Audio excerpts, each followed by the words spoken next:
사도신경. 나는 전능하신 아버지 하나님 천재 창조주를 믿습니다. 나는 그의 유일하신 아들 우리 주 예수 그리스도를 믿습니다.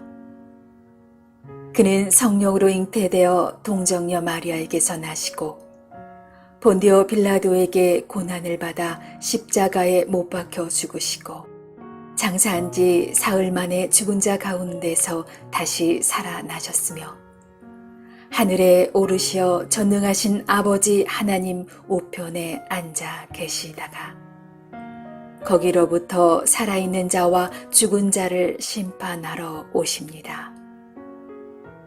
나는 성령을 믿으며 거룩한 공교회와 성도의 교제와 죄를 용서받는 것과 몸의 부활과 영생을 믿습니다. 아멘.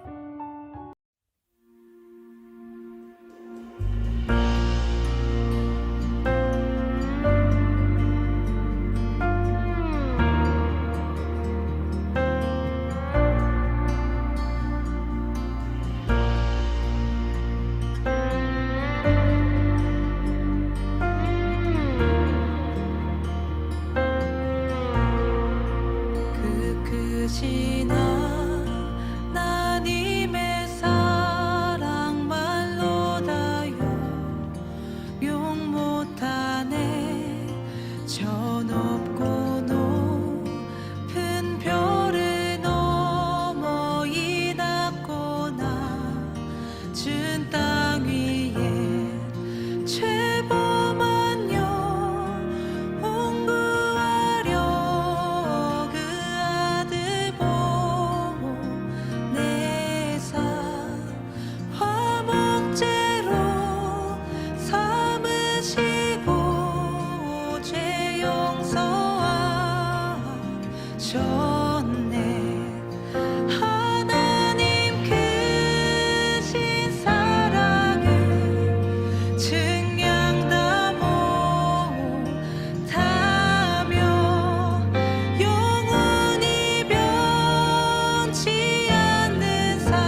너희는 길에 서서 보며 옛적 길 곧 선한 길이 어디인지 알아보고 그리로 가라. 너희 심령이 평강을 얻으리라 하나 그들의 대답이 우리는 그리로 가지 않겠노라 하였으며 내가 또 너희 위에 파수꾼을 세웠으니 나팔 소리를 들으라. 허나 그들의 대답이 우리는 듣지 않겠노라 하였도다. 그러므로 너희 나라들아 들으라. 무리들아, 그들이 당할 일을 하리라. 땅이여 들으라. 내가 이 백성에게 재앙을 내리리니 이것이 그들의 생각의 결과라. 그들이 내 말을 듣지 아니하며 내 율법을 거절하였음이니라. 시바에서 유향과 먼 곳에서 향품을 내게로 가져오면 어찌하느냐. 나는 그들의 번제를 받지 아니하며 그들의 희생제물을 달게 여기지 않노라. 그러므로 여호와께서 이와 같이 말씀하시니라. 보라, 내가 이 백성 앞에 장애물을 두리니 아버지와 아들들이 함께 거기에 걸려 넘어지며 이웃과 그의 친구가 함께 멸망하리라. 여호와께서 이와 같이 말씀하시되, 보라, 한 민족이 북방에서 오며 큰 나라가 땅 끝에서부터 떨쳐 일어나나니 그들은 활과 창을 잡았고 잔인하여 사랑이 없으며 그 목소리는 바다처럼 포효하는 소리라. 그들이 말을 타고 전사같이 다 대열을 벌이고 시온의 딸인 너를 치려하느니라. 하시도다. 우리가 그 소문을 들었으므로 손이 약하여졌고 고통이 우리를 잡았으므로 그 아픔이 해산하는 여인 같도다. 너희는 밭에도 나가지 말라. 길로도 다니지 말라. 원수의 칼이 있고 사방에 두려움이 있습니다. 딸 내 백성이 굵은 배를 두르고 재에서 구르며 독자를 이름같이 슬퍼하며 통곡할지어다. 멸망시킬 자가 갑자기 우리에게 올 것임이라. 내가 이미 너를 내 백성 중에 망대와 요새로 삼아 그들의 길을 알고 살피게 하였노라. 그들은 다 심히 반역한 자며 비방하며 돌아다니는 자며 그들은 놋과 철이며 다 사악한 자라. 풀무불을 맹렬히 불면 그 불에 납이 살라져서 단련하는 자의 일이 헛되게 되느니라. 이와 같이 악한 자가 죄거되지 아니하나니 사람들이 그들을 내버린 은이라 부르게 될 것은 여호와께서 그들을 버렸습니다.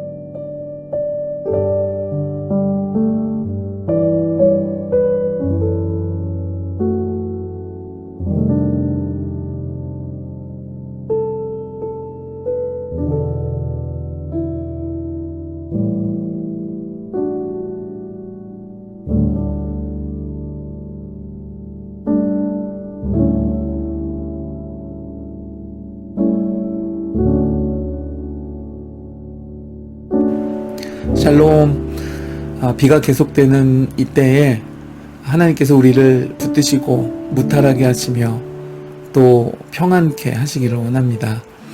오늘 함께 읽은 말씀에 하나님께서는 계속적으로 이스라엘 백성에게 진리의 길로 돌아오기를 예레미야 선지자를 통해서 호소하도록 하셨습니다. 그러나 이스라엘은 청종하지 않았습니다.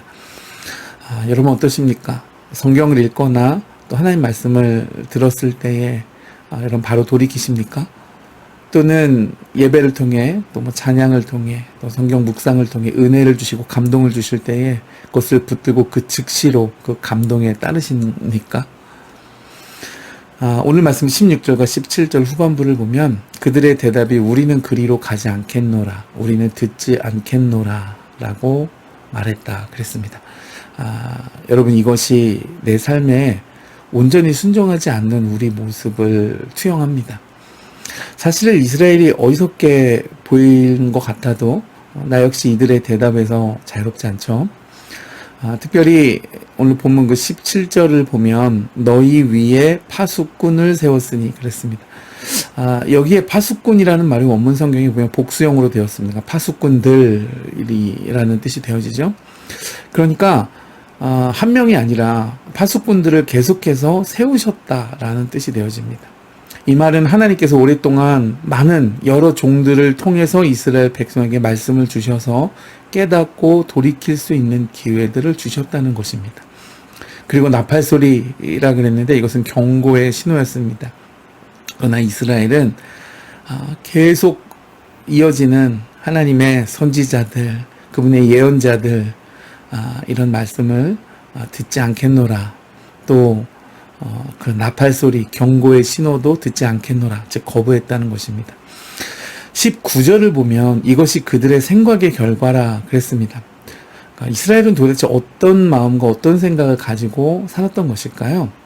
이어지는 말씀들을 보면 그 사람들은 하나님의 말씀을 경청하지 않았고 율법도 무시했으며 언약을 파기하였고 선지자의 경고에도 회개하지 않았다 그랬습니다. 그래서 하나님께서는 이제 그들에게 징벌을 내리시겠다고 선언하셨던 것입니다. 여러분, 우리가 하나님을 떠나서 거룩과 경건과 순종의 삶을 살지 못하고 육신과 탐욕과 세상 가치를 따라가게 될 때에 그로 인해 죄된 삶을 버리지 못하게 되면 하나님께서는 우리 인생길의 고난과 가시를 통해 징계하십니다. 오늘 말씀에 이렇게 선언하신 것처럼요. 그때에 우리가 회개하고 하나님께 돌이킨다면 긍휼을 베푸셔서 우리를 용서해 주십니다. 그러나 그때의 그 죄책은 사함을 받지만 죄의 결과까지 없어지는 것은 아닙니다. 온전한 회개와 돌이키는 모습을 보일 때 하나님께서 긍휼히 여기시고 불쌍히 여기셔서 징계나 심판의 수위를 경감해 주시거나 덜어 약하게 해주시기도 하시지만 그러나 죄의 결과는 그 한 사람의 인생에서 반드시 흔적을 남깁니다. 여러분, 이게 죄의 무서운 점 중에 하나입니다. 사무엘하 12장에 보면 다윗이 이 밧세바와의 간음한 일로 책망을 받았을 때에 시편의 고백을 보면 그가 진심으로 회개했습니다. 그러나 죄의 결과인 그 불륜의 아이는 기도와 간구에도 불구하고 하나님 살려주세요라고 그가 금식하며 하나님께 나아갔음에도 불구하고 하나님의 심판으로 죽었습니다. 또 하나님께서 그 범죄로 말미암아 내리신 이 다윗에게 내리신 심판과 징계 선언은 그의 후반기 인생에서 그대로 임하여졌습니다. 칼과 재앙이 다윗의 집안을 떠나지 않았고 자식들 간의 원수가 되었고 서로 죽였죠. 또 그 아들이 반란을 일으켰고 다윗의 부인들이 욕보임을 당했습니다. 이와 같이 하나님께서 죄는 반드시 심판하시기 때문에 죄 가운데 거하는 사람은 자기 머리에 진노의 잔을 쌓는 것과 같다라고 잠언에서 그렇게 말씀했습니다.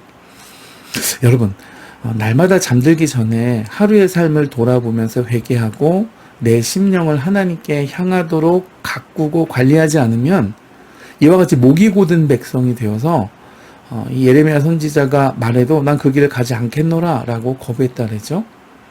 그렇게 되면 어떻게 되겠습니까?